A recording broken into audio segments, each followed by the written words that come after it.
Bem-vindo a essa palestra, cujo objetivo é falar sobre programas olhando com a ótica de funções. Meu nome é Ernestino Borges, sou instrutor em informática, formado em Tangará da Serra, em 2007-2008, técnico em edificações, formado em Parauapebas, de 2010-2012, e estou estudando engenharia civil em Parauapebas desde 2017, com previsão para formação em 2021. Caso queira mais informações, podem acessar essas redes sociais que estão aparecendo aí na tela, @bbcprojeto. Eu utilizei 4 referências básicas. Esses 4 abrangem todos os níveis. A palestra vai falar sobre funções como métodos, noções de algoritmos, tradução de algoritmos e módulos e instâncias. Por que eu escolhi esses temas? Estive olhando na internet aí alguns vídeos bastante populares, mas que as pessoas, quando vão fazer esses tutoriais, têm uma certa dificuldade. E a gente consegue observar que os temas principais que abordam dentro das aulas dizem respeito simplesmente a esses 4 tópicos aí.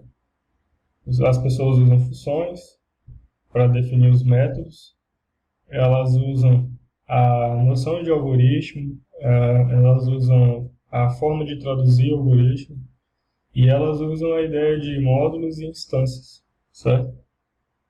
Nada mais é do que isso aí. Por exemplo, nesse tutorial aqui, ele falou a respeito de Pygame, e lá no Pygame ele utilizou aqui importação de biblioteca, definição de variáveis, usou aqui funções para definir os métodos do jogo e algumas instruções aqui, estrutura de controle, como while, for e if, para controlar o fluxo do jogo, certo? Então a gente pode observar aqui que é um jogo bem simples, mas que ele carrega todas essas instruções ali, todos esses conceitos que serão abordados na aula de hoje. O objetivo não é fazer esse jogo, é mostrar o que você precisa saber antes de começar um tutorial semelhante a esse, certo? Uma outra biblioteca que eu achei muito interessante foi uma biblioteca chamada Epanet Tools, que foi divulgada aí pelo Luiz Sanches, que é engenheiro civil, e ele mostra como que faz aí a vinculação do EPANET, que é o programa da EPA dos Estados Unidos, para análise de redes de água, e ele utiliza o Python para poder fazer o vínculo com um arquivo já modelado e extrair informações relevantes ao dimensionamento ou à otimização dessa rede de água específica. Nesse caso aqui, o objetivo era encontrar qual que era a vazão máxima, em que ponto estava a vazão máxima. E ele colocou aqui que a vazão máxima estava nesse local aqui, que é o P36. No caso seria pipe, né? São os tubos. Então está no tubo chamado 36. Voltando aqui para a apresentação, eu usei como referência de motivação aí uma frase do Chapman que eu achei muito interessante, que fala que o uso inteligente de software depende da visão crítica de seu funcionamento interno e da validação dos resultados produzidos. Vamos entender então aí funções como métodos. Assumindo as células de uma planilha como variáveis, podemos inserir funções que retornam valores dependentes ou independentes da passagem de parâmetros, como é o caso dessa imagem, onde a função π representa uma função independente da passagem de parâmetros e a função raiz representa uma função aí que é dependente da passagem de parâmetros para poder retornar um resultado. Essa tabela aí diz respeito a uma hipótese que para um pilar circular pretende-se obter a base de um quadrado equivalente aí usando as informações abaixo. As informações seriam a área do círculo, a área do quadrado e o argumento de entrada, que é o raio.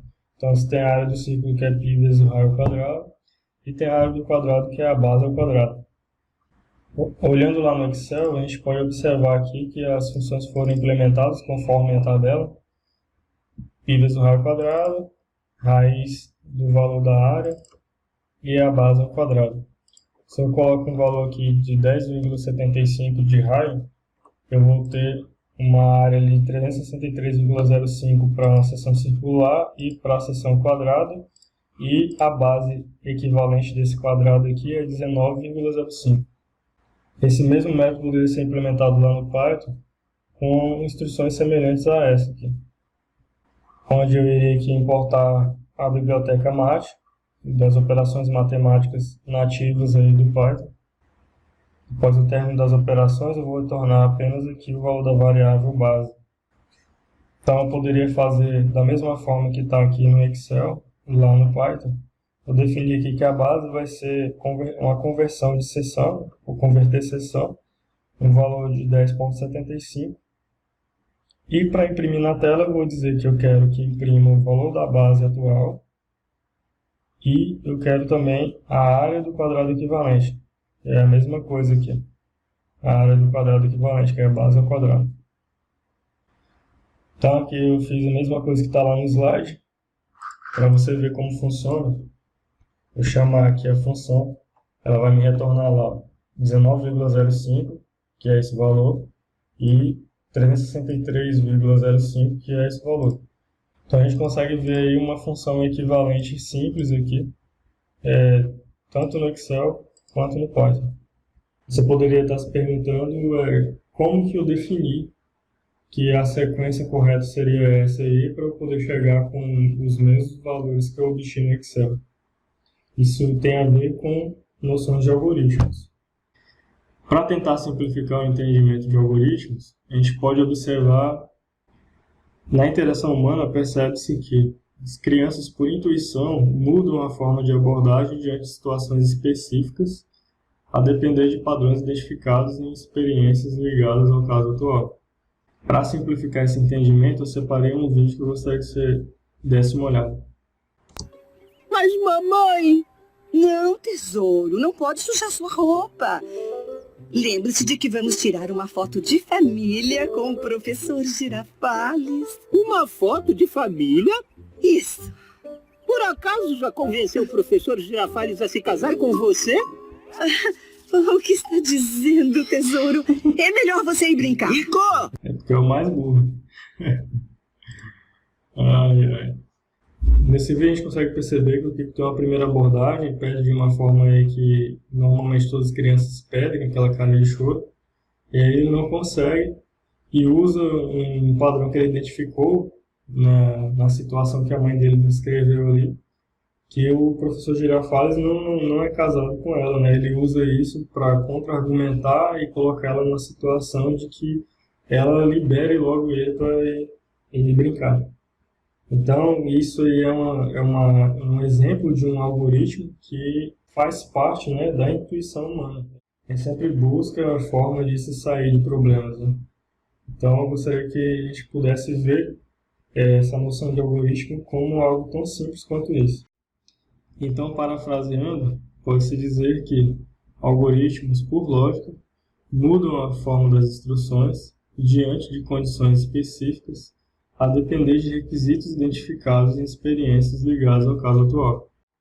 Loureiro define algoritmo aí como um conjunto ordenado de operações que permite encontrar a solução de um problema e pode ser assimilado, então, como um plano de resolução. Tem um programa que eu quero mostrar aqui nessa apresentação, que é uma forma de ensinar a criança a dar um troco no mercado, que é também uma forma de simplificar aquilo que a gente está estudando aqui. Então eu chamei esse programa de troco justo, que ele tem o objetivo então de fazer uma separação no valor para dar para a criança fazer a compra no mercado e ensinar essa criança a verificar o troco, e se esse troco aí for menor do que ela estava esperando, ela pedir o troco certo.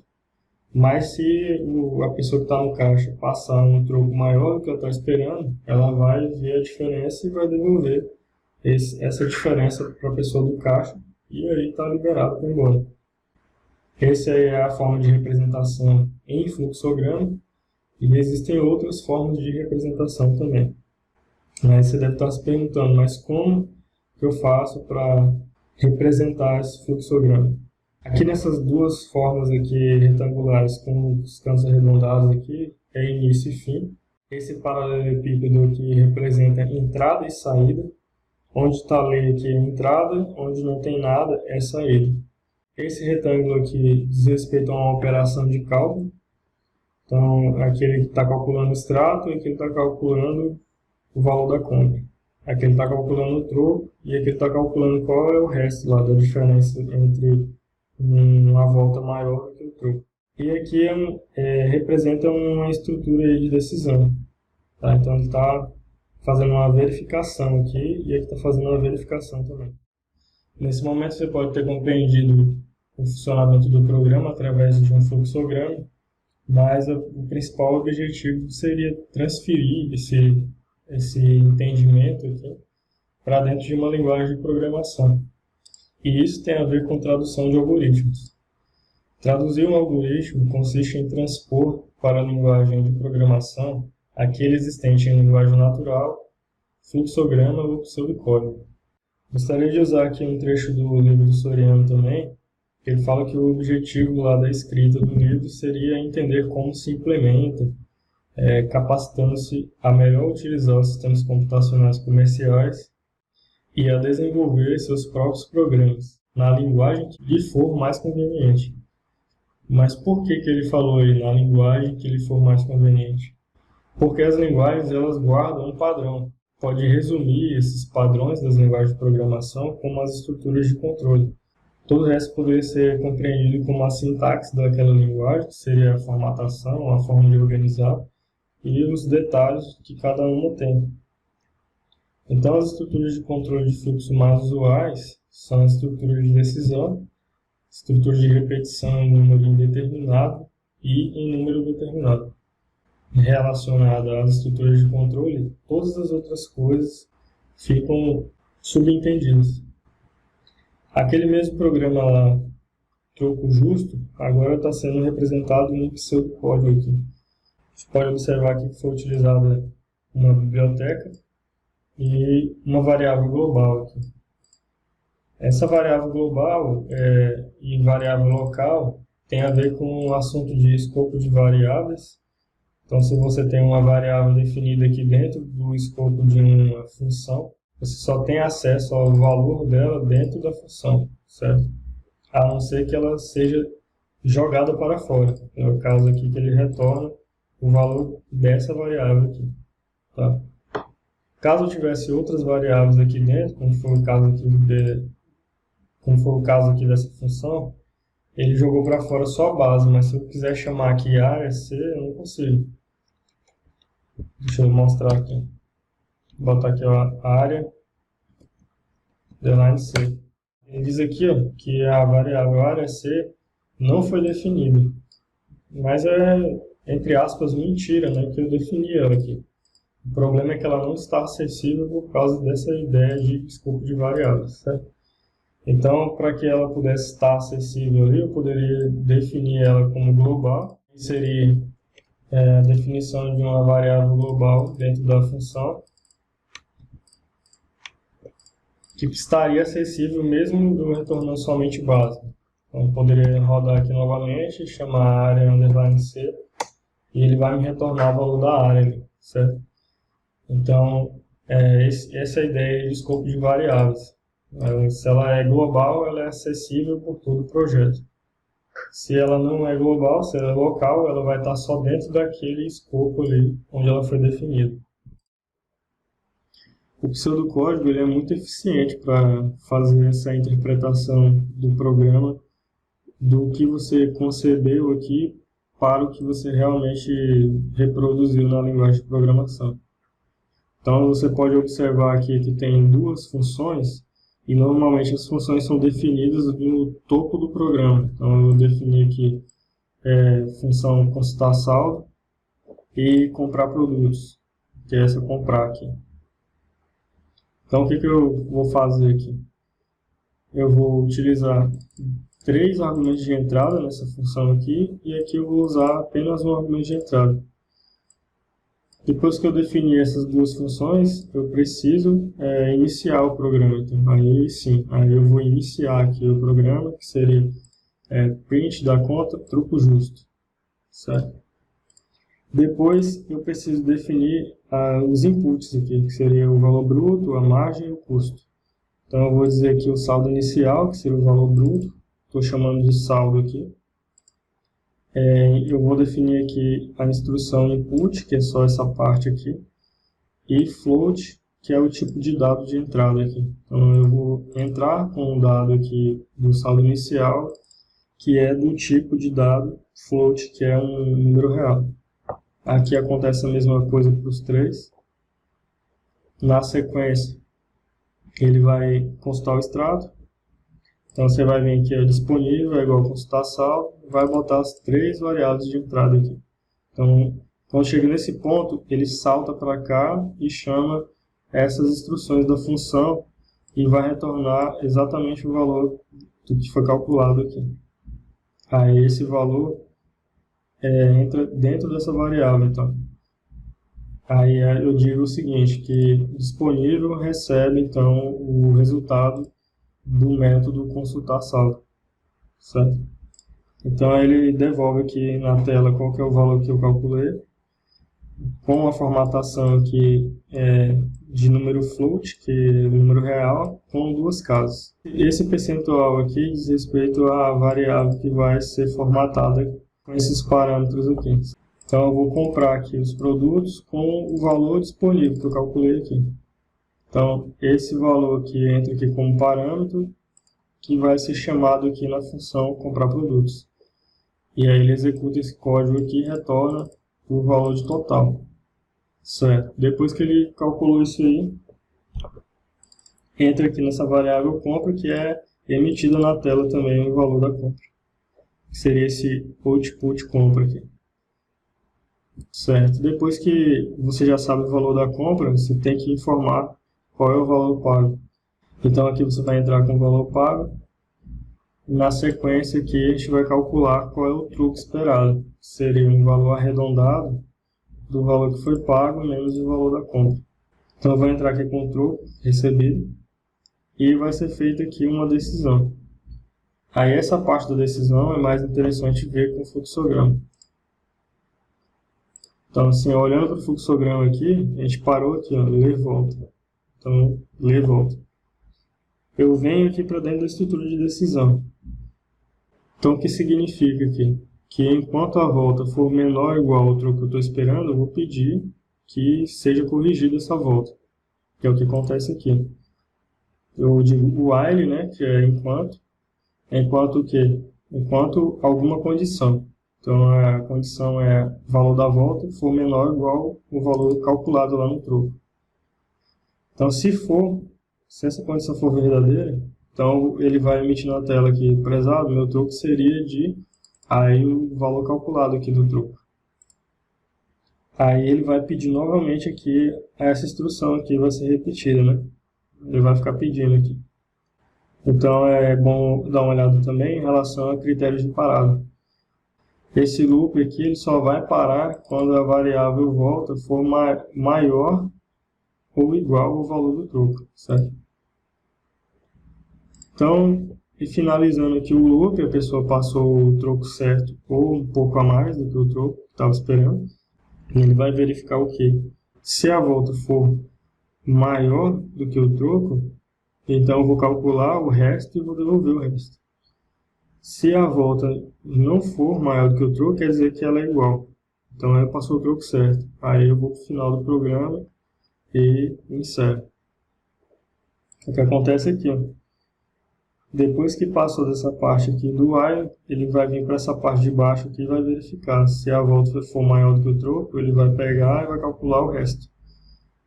Com essa diferença aqui, ele vai devolver aquilo que passou, certo?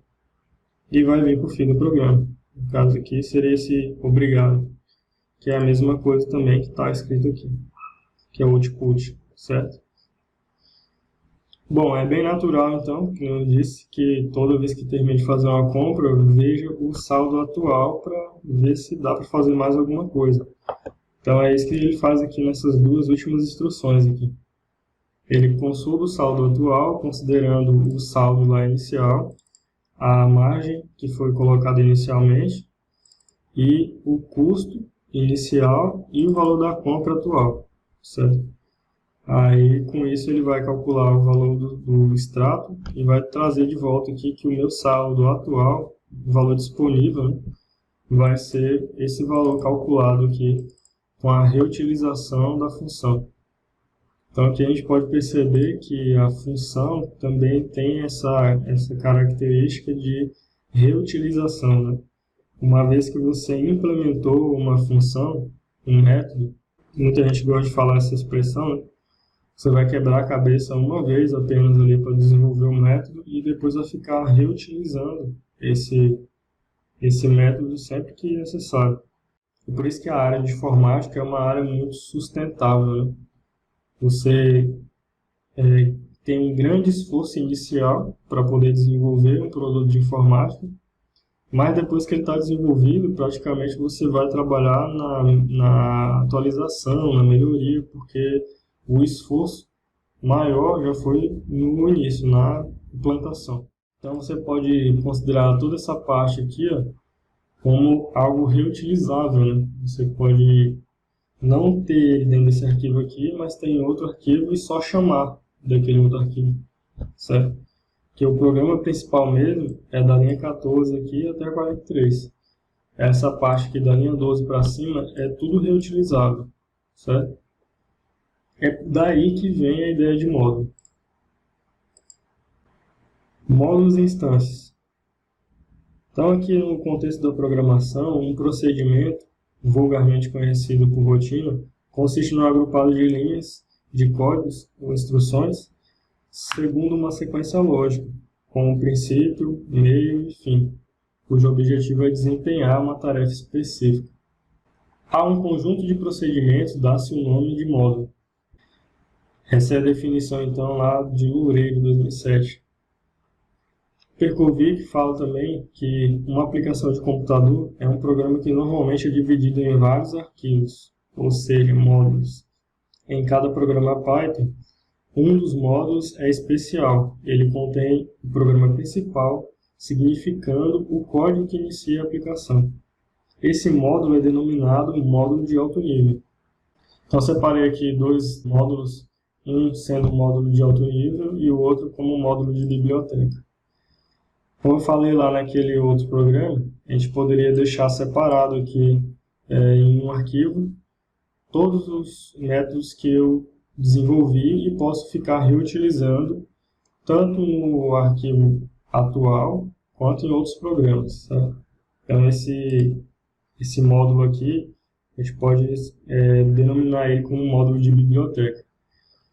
Já no módulo principal aqui, onde eu tenho o programa que eu estou querendo executar, eu posso simplesmente dizer que do módulo Sections Tools, eu vou importar apenas o método diameter to base, que seria esse método aqui. Ele vai converter uma seção circular em uma seção quadrada. Para compreender melhor, vamos ao slide. Assumindo que cada arquivo Python é um módulo, define-se Sections Tools como uma função para converter diâmetros em base de seções quadradas.